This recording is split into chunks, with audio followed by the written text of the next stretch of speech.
are you? You look like you could be on a cover of a Mogwai album. I'm completely fine. You're completely fine. Well, that's Yeah, I'm Scottish and a bit German, but sort of deeply romantic.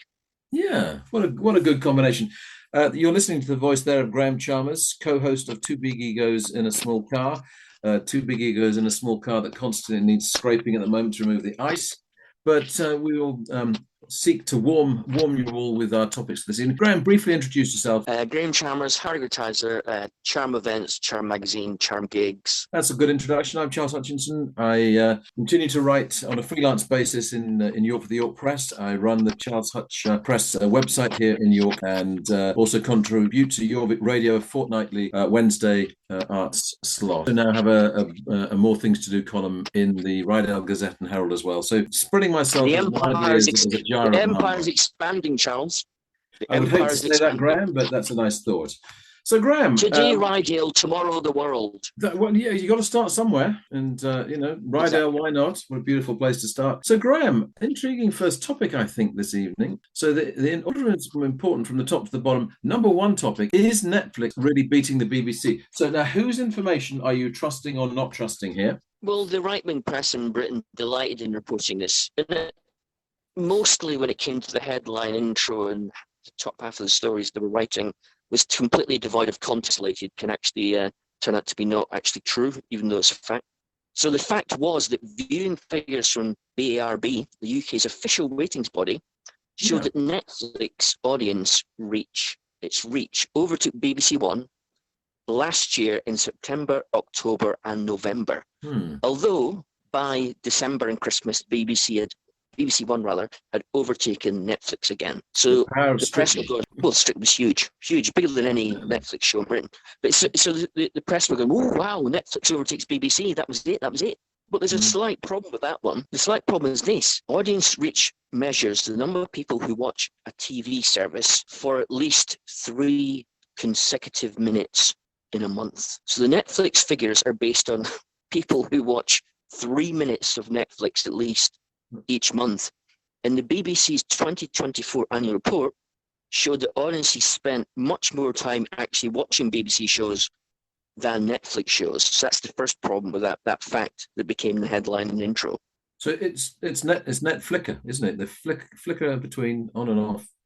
Usual. Well, yeah, you got so much choice. Yeah. Another problem, of course, is that instant. So they're I mean, that straight away, that's misleading figures, then, isn't it? I mean, it's the Chinese meal of television. Another course comes along in a matter of seconds. That's not the only problem. There's other problems with that figure in those headlines. The other problem is that Netflix judges itself against BBC One. It doesn't judge itself against BBC One, BBC Two, BBC Three, BBC Four, BBC News, and iPlayer. Put all those together, the BBC actually runs on TV, and BBC's miles ahead still. Yeah, and not only that, as we know, when people complain about paying for a license, there's a whole wonderful world of radio to discover as well. So, I mean, it's obviously Sunday Times ran a piece in the Sunday Culture magazine maybe a fortnight ago, saying is the BBC effectively wondering whether the BBC's can't continue in the form that it is, and obviously the Labour government's going to be looking at this, how you fund the BBC, whether it might well go onto a subscription service, and you can see that potentially happening. I would argue that the very fact that you pay a license is a form of subscription. And if I look at what I pay a month for Sky, Sports, £71 compared to what I'm paying for effectively a subscription for the BBC, which is what is it, 157, I think, 156, 157. I know where the best value still lies, and I'm fed up of never reading about value that you get from the BBC. It never seems to be discussed that maybe we still get very good value from the BBC. But this is partly political, because so much of the media is right-wing. They want the BBC to decline and fall, because then their interests are served by that happening. So you're not getting a straight story from most of the media on it.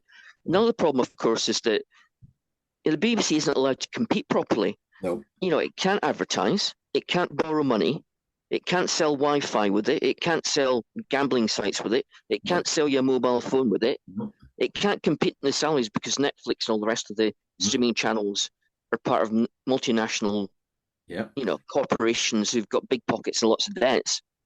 So it's got its hands tied behind its back, even despite the fact it's got its hands tied behind its back.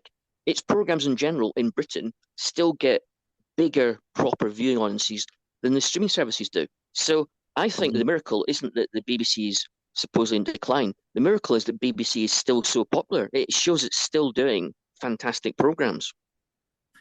Yeah, I wouldn't disagree in the slightest. I enjoy some Netflix programs, and of course, it tends to be that's what one binge watches. Oh, Um, yeah, Whereas yeah. I'm much more selective, and actually, I don't like to.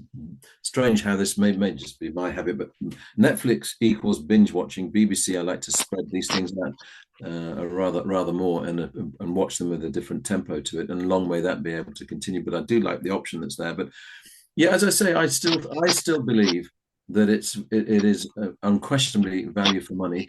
I guess one of the concerns that's beginning to happen now is that younger people are not buying television licenses by all accounts. It's becoming rarer and rarer. So the older population still is young. It's not that they're avoiding paying; it's simply that they don't see it as their main form of television viewing. So we could be, I guess, entering a more problematic age for the BBC from that point of view. And maybe that's why it will end up going to subscription, where you Yeah, well, pick what you want to watch. this is proof that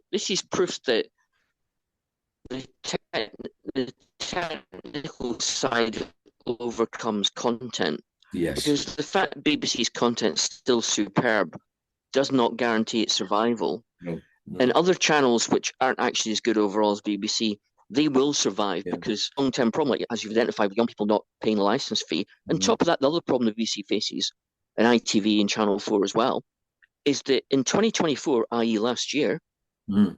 the amount of people in UK who subscribed to a TV streaming service is Yeah. now 68.8%, i.e. nearly 70% of the people.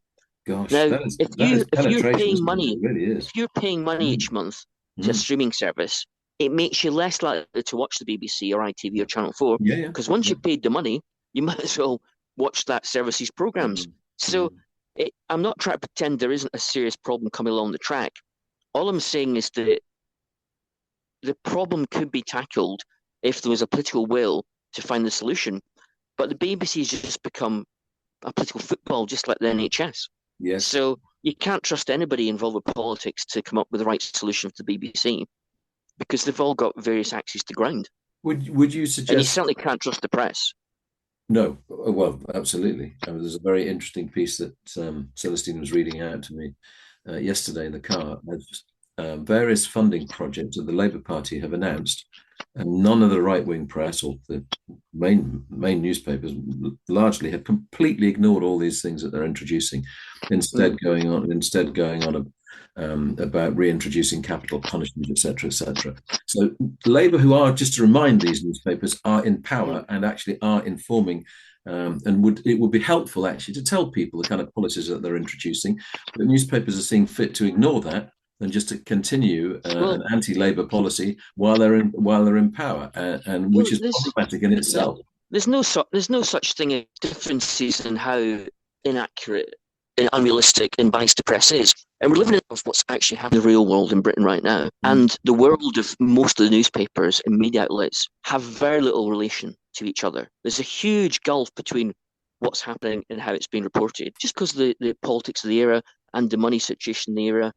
It's just having a huge effect on warping the picture that's Warping's presented to the a public good as word to for what's it. going on. And opinion Mm, becomes the norm rather more than fact, as we know. And even that's true. even Zuckerberg seemingly washing his hands of actually fact checking being important now, which is concerning. So anyway, that's our first grump of the night. Graham, I've not yet heard Mogwai's new album, which I think, if Mm. am I right in thinking that Mogwai have probably been going for as many as 30 years now? Would that be right? Well, yeah, they formed in Glasgow in 1995, so yeah, No, you're we're right. not so 30 years. It is. It's 30 years. Mm, The new mm. album, The Bad Fire, just out now. It's been getting the reviews, obviously, in the monthly Inkies, and I think you make an astute point here. Why the band never quite hits the peaks. I'm going to make a really, really silly point here. If they had Oh. a few more songs with lyrics and people singing, I actually think they would be more popular. I really do believe that. That's reduced you to silence, Greg. Shadows had sang all the time. They'd be a better band. Mm. No, you can't be an instrumental band and be great. But No. the thing I have with Mogwai, and this is bizarre, they've Yeah. released 11 albums in those 30 years, Yeah. plus lots of soundtracks to films when they've done music. Absolutely. And I've got most of them. So would a Mogwai album be in your all-time favorite albums at any point? I'd go definitely not, because they're always quite good to good. They're never bad. There's no such thing as a bad Mogwai track, but it's always quite good to good, So with occasional peaks above that, but not very often. Do you buy in hope or expectation? Partly I know it's going to be quite good, so it's the Mogwai rely, but also you're right, it's in hope, because I keep on thinking this will be the album where they break that barrier that they've created for themselves and enter the upper stratosphere of truly classic albums. And they have the little moments that are great. I mean, your Young Team, their first album, which is sort of like a low rumble followed by violent outbursts of noisy guitar. That's genuinely stirring, although not great songs. I did like Rave Tapes in 2014 on their own label, Rock Action, because Young Team was in Chemical Underground when there's all those great Scottish bands like Arb Strap coming along in the 1990s. And I like Rave Tapes a lot because one of their best things they've adopted over the years, because the music's changed, they've got into a little bit of krautrock rock, a little bit ambient, a little bit electronica. Rave Tapes has got a lot of melancholia and ambience and electronica on it, and they're really good at that. Some great tracks on that, like Remurdered. So I really like Rave Tapes, and obviously As Love Continues made #1 in 2021, which is quite an achievement for an independent band with an independent label to make #1. But in general, they don't hit the peaks, and The Big Fire, from what I've listened to so far, I've only played it right through 2 or 3 times. Again, good album, nothing bad in it. I like it, and there's a catchy tracks like Fanzine Made of Flesh and Line Rumpus. But the best track to me is track 8, Hammer Room, which is again one of those sort of like atmospheric ambient electronica ones with a bit of melody, which they're really good at, and that's my favourite track. And if they only just do one album that was ambient electronic, they need to they've got a pattern of always having 5 different styles of track on one album, and they've done that forever. And if they just focused on one sound from one album, I think they'd make a breakthrough. But, who am I to tell Mogwai what to do? I'll just go back to the point. Most people lose their concentration with instrumental music. They just switch off after a while. It's the nature of not having lyrics. I mean, that might be me just being far too simplistic over it, but I do think it's a structural problem that a band will have. I mean, okay, we can have people will throw all sorts of instrumental music. I mean, classical music in particular. So, Charles, what on earth you? And I get that. But within the world of rock music, it's fair to say that we're used to lyrics having the most impact, probably, and the vocal line being the line that we're drawn to. So we draw a veil over Mogwai. Yeah, I'd just like to say one last thing about Mogwai. If you think that they dwell in the same territory as Godspeed You Black Emperor, they're a considerably bigger band than Godspeed You Black Emperor and sell a lot more records. I think that's because being a Scottish band, there's something of Mogwai, of big country about them. They've got emotion. You can feel there's emotion in their music. It isn't just, like atmospheric. There's that Scottish passion in there somewhere, which is what makes them accessible, I think, to a wider audience. That's a very good point, Graham. Because if it didn't have emotion, I think you would just absolutely give up on it. You want an emotional response to it. I mean, you can have an intellectual response to music, of course you can, which is, I'm not going to listen to this anymore, turning it off. But emotions should drive the response to the music. And do you think do you think it plays to the heart as well, Mogwai, or not? Yeah, it plays to the heart for no literal reason. The lyrics don't actually, when they have lyrics, they're not memorable lyrics. So there's something deep in their music that you respond to. And I think if I was going to drive in the Highlands through Glencoe, which is magnificent, brooding scenery, with the window down and the car stereo up loud, the best 2 records to play in that situation would be Big Country from the 1980s or Mogwai from now. They both suit the dark vista of the Highlands. Yeah, absolutely. So, Graham, I've just got back from the long film experience of The Brutalist, the film that comes with an intermission. And just before we do that, I just thought this was interesting. Not particularly interesting, but just quirky. Picture House Cinemas, they're showing Brutalist, a Complete Unknown, A Real Pain, Maria, Nosferatu, Conclave, Leave to Heaven, Luther, Never Too Much. And interestingly, the one that's been picked for dog friendly, and I just wonder why, is a complete unknown. Any theories why that would be the dog friendly film? That's an interesting one. Yeah, I mean, he doesn't. I really don't get that at all. So I want. I wonder. I mean, I should go and ask Kath Sharp how it works out. How you choose the dog friendly film for the week. Mm-hmm. Yeah, yeah. I mean, some people used to think that Dylan's voice was so bad it was like listening to a dog barking, but I now don't think that's the reason. now we're getting a theory. Now we're getting a Yeah, theory. yeah. Absolutely. Obviously, if Bow Wow Wow made a film, then that would be the one they would go to. But anyway, moving on to The Brutalist, which of course has had plenty of nominations for the in award season. And Graham, of course, here's the brutally truthful question that you want to ask here: is The Brutalist too brutally long? I'll let you make the case. Just a reminder, shall we, of what the film is, first of all. Do you want to Yeah, introduce well, what it is? it's directed and co-written by Brady Corbett, who made his directorial debut in 2015 with The Childhood of a Leader, which we managed to miss at Edinburgh National Film Festival. We did. It had a soundtrack by the late Scott Walker. Yes. And this is paid a huge to. leap forward He from makes his previous films. He says in memory of Scott Walker, right at the closing Yeah, credits. exactly. Yeah. It's the first closing credit.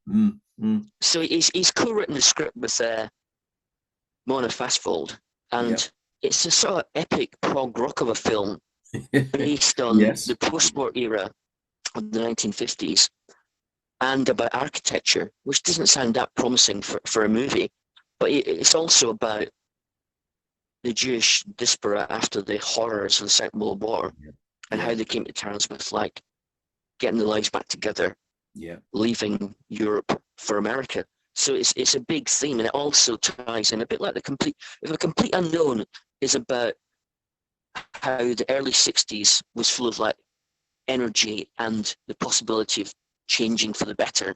Well, the Brutalist is also about the same thing, but in the 1950s. It's about modernism being a good idea. It's about culture being important to society rather than just money. So it sort of carries that theme forward of like the post-war era being a more fertile ground for progression than the current era. So it has got a big backdrop to it. It's not just like a story of an architect. There's a lot more going on than that. So that's you're asking that question whether it's too brutally long, which is the question of whether I didn't think it was too long. Yeah. You don't believe that? No, it had an interval, which obviously helps, but I didn't shift about uneasily at any point, thinking like, how long has this film been lasting? No, I absolutely. I mean, I think to have the interval is a very canny decision. I mean, it's not alone in being a long film. And Shakespeare adaptations on screen have been known to be very long. I think when Kenneth Branagh first put, I think it might have been Hamlet together. I think he had about 7 hours of footage that he had to cut down to whatever length it was. But this, so The Irishman, I think that I seem to recall that was an extremely long film. I don't think it's a situation where it's long because it's trying to be heavyweight and it therefore needs to be long. I think it is because there are so many strands that you've outlined within it that are being given equal weight within the film. And so I think it absolutely is fine at that length. And the interval, which is obviously partly because probably the age group that's going to go to it at a certain age where they might want to be, going off to the half time. Although it's rather nice to have a cup of tea in the middle of a film. I thought it's interesting to look at a film like A Real Pain, which makes it about half the length. And of course, again, another film that touches on the impacts of the Holocaust, concentration camps, and the Holocaust. And the reason I've drawn that film in as a comparison is how brilliant the screenwriting was within A Real Pain. I bumped into Mike Kenny, the playwright, after the film. And it was fascinating to talk to him about writing and where he felt, what was there anything that he would have written differently within it, whereas he thought A Real Pain was beautifully written and absolutely balanced. You did wonder, and this isn't a sort of spoiler alert, but one of the characters who doesn't speak for most of the film and then suddenly does speak, and that's done without any explanation. You did wonder whether that perhaps needed some form of explaining. And also, spoiler alert, a certain thing that happens to the architect character, Laszlo Tor, whether he should have been explaining it on screen how he reacted to it, and that didn't happen. But I think on the That's second one of one, the feelings of the film. Yeah. yeah, but I absolutely love that balance in the film between a sense of someone coming into America from elsewhere with fresh ideas, someone who sort of embraces it, the Van Buren, but as it emerges within the film, what is his motives for why he's using him, and is he, without again spoiler alert, without giving away the character plot twist that happens with him, how he can change what he wants to do because he's driven by capitalist thoughts rather more than artistic thoughts. Would that be fair to say? Yeah, well, that's one of the two reasons that eventually I thought The Brutalist is a very good film, but not a great film. Yeah. It started off the first half. I thought this could potentially second half turn out to be a great film. It's already very good. It could go great, and I think the problem is that because it's also, apart from the whole story of the post-Holocaust era for Jewish refugees, it's also about the pecking order of power.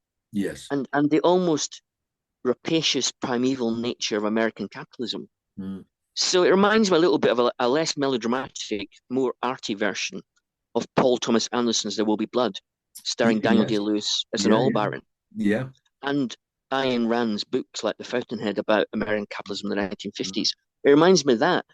And that all sort of works as part of the build-up. And Guy Pearce as Van Buren, the very, very rich company owner, and Adrian Brody as the architect who's fled Nazi Germany from Budapest.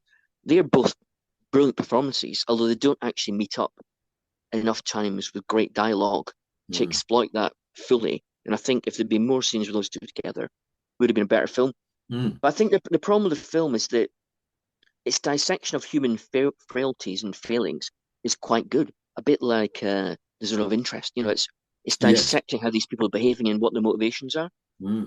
But the resolution of all the themes that have been going for 2/3 of the movie, disappointingly in the last 20 minutes, Adrian Brody almost goes missing from his own film. Suddenly he's not the driving force of the story like he was.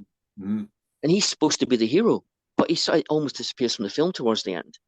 And then on top of that, when Guy Pearce playing Van Buren is revealed in all these horror, well, it makes it all good guys versus bad guys. It makes it all way too two-dimensional. If it's just going to be a pro-European, anti-American film, if that's going to be the outcome of the film, that this is like how bad America is compared to Europe, well, you got to remember that it isn't America that caused the Holocaust.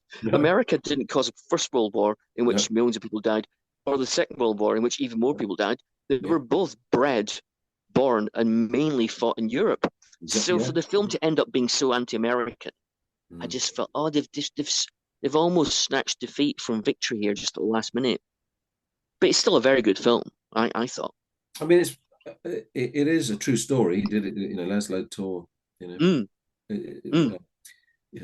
celebrated brutalist architect. So from that point of view, the basic structures there to build a film around, what I obviously haven't researched sufficiently to know whether there's been any artistic license or interpretation in the way that is particularly about how Van Buren is presented. I guess that's the bit that I would be interested that side of it. But I take the point. I mean, maybe when you've got a film that's 3.5 hours, you do not want it to become two-dimensional.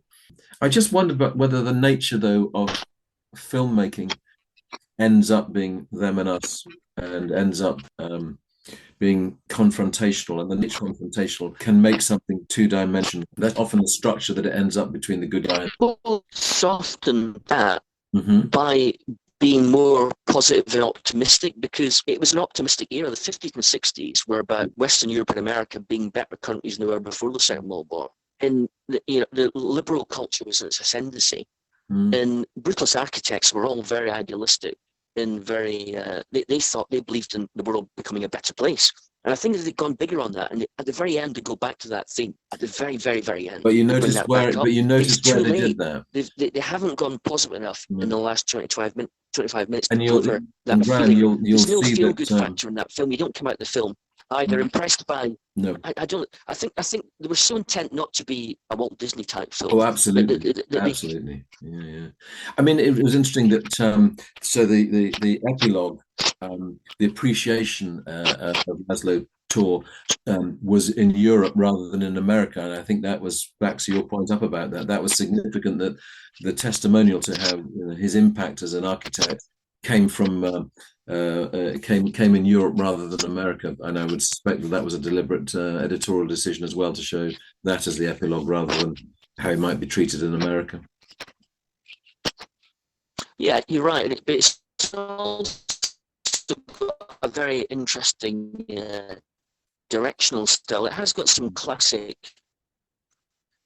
scenes and some classic static visual scenes as well, and it's got close-up, powerhouse acting scenes. But it's also got quite sort of arty moments, and it's got sort of like quite a lot of it's got a sort of woozy, queasy, impressionistic feel, almost like the world is slightly out of balance. So it's an interesting film.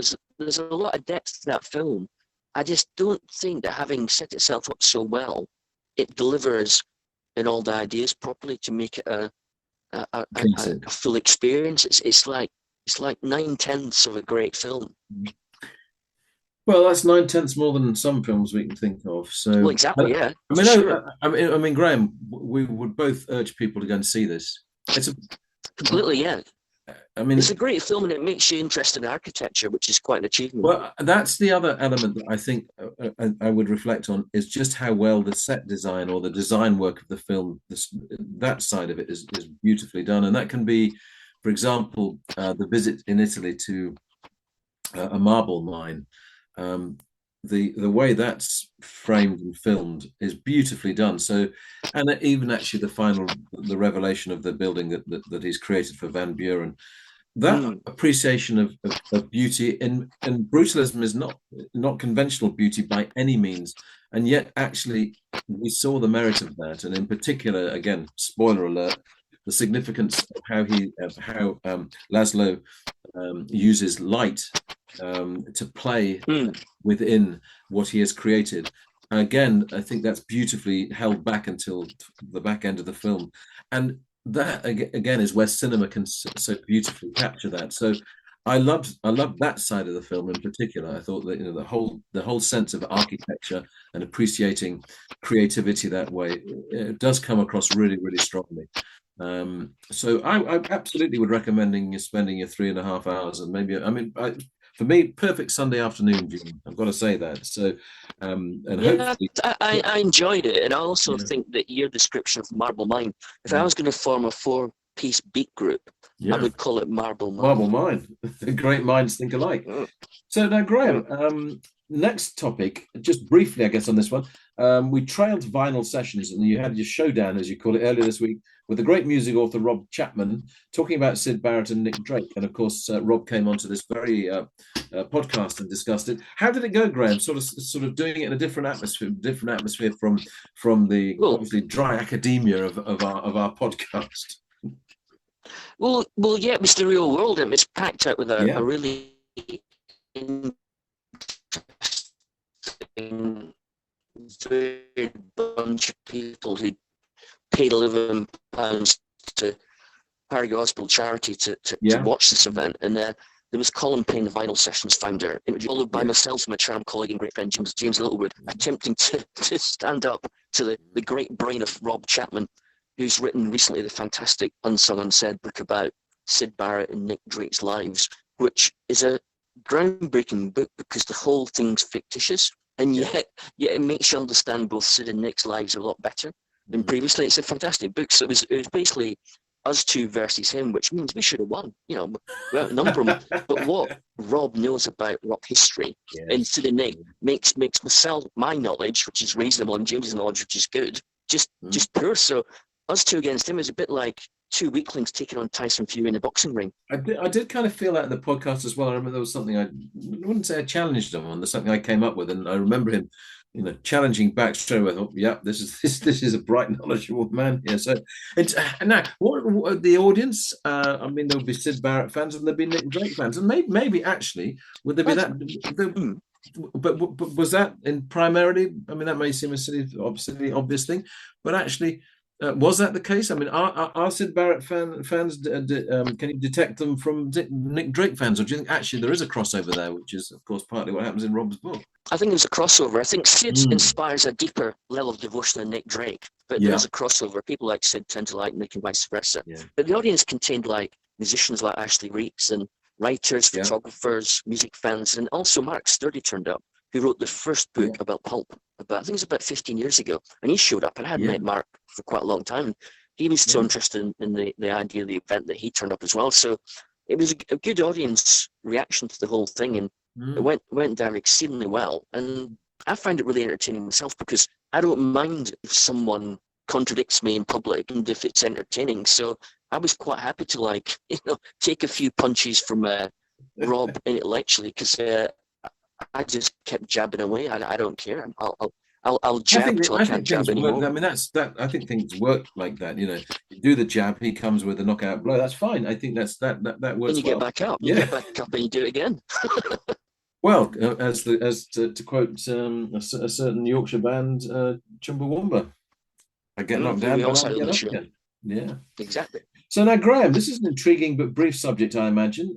I can't claim to be an expert on this. Great music for sex. That's 4 words that I never thought we might be discussing on this. Well, thankfully, listeners will be really happy to hear this is going to be a very brief item, because it's not something you want to do any depth. But I received one of those terrible emails from a press company. Oh, yes. A PR firm recently. It was the top 10 songs that people like to play while having sex. Really? And quite frankly, they were all, recent songs, half of which at a time ago, and I'm not going to go into detail about this one, when I was much younger, and I had a young lady run to my apartment, and I thought, I'm going to put a record on, and I thought, what can I put on? And I thought, oh yeah, the Doors album.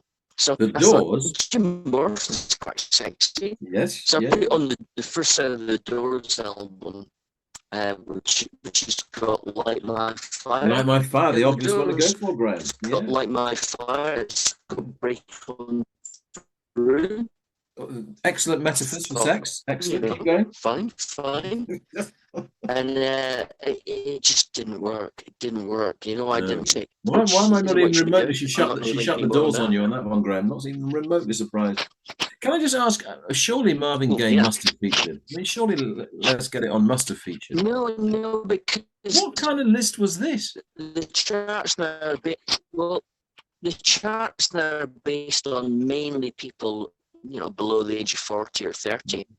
And they only know old tracks if it happens to turn up on Spotify. Ah, yes. So if What's Going On or Let's Get It On or if it's not appeared in a film they've watched or in a computer game they're playing, they won't recognize it. The days when there was a history of rock and pop and soul music that every generation knew a bit about, it was like handed down by the old school heritage media, as I call that. Those days are slipping away, replaced by the wild west of streaming.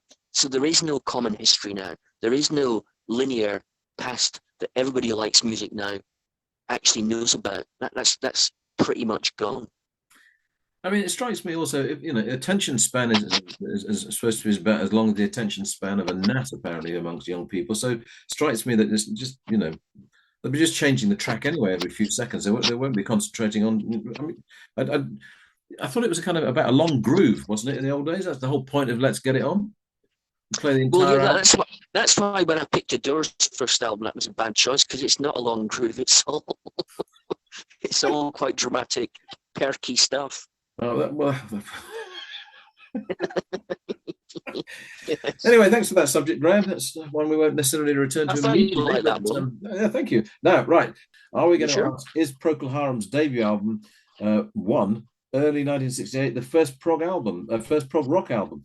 Graham, I don't know how many seconds we've got, but if you can make a persuasive argument that it is, go for it.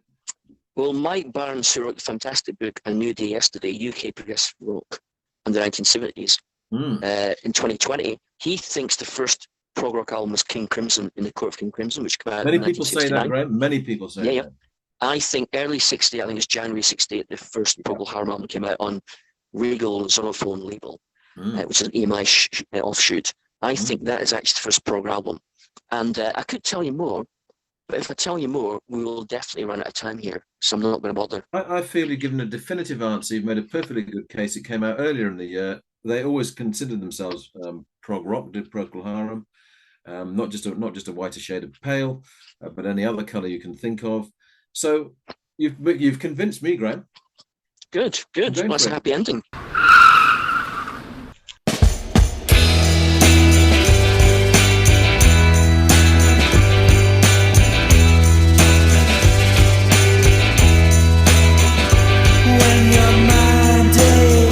You've been listening to the podcast Two Big Egos in a Small Car.